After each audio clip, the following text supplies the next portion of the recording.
I got out and like went right back to the same shit, right? Because I was like super uncomfortable.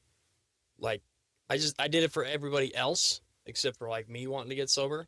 And so, you know, I played the part, right? And as soon as I got out, I was back to doing the same old thing, right? Back to the same people, back to being a bum. You know what I mean? It was just back to being a junkie, right? And so what had happened is I was into the business of like B&Es and What's B&Es? breaking and enterings. Okay.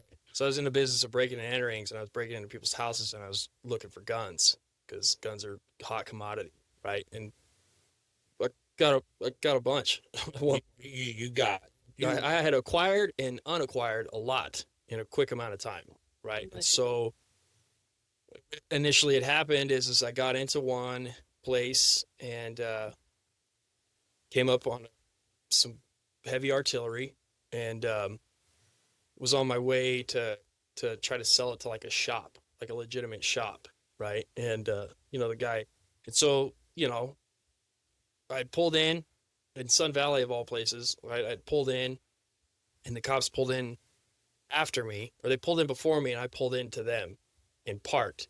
And it's like a trip. I've never really thought about it until like recently. But the place I pulled into park, there's a Spanish speaking AA meeting next to it, right? So I pulled in and I parked, and I'm like waiting for this dude to show up, and the cops were like, "Dude, I'm like living in a Saturn, right? Unregistered, everything I own, like I just fit the part of like a fucking tweaker, right?" So I'm like, "All right, cool." And so they pulled me over, and like I was in jail, and I'm getting ready to like, I'm like trying to condition myself, getting ready for like to go to prison.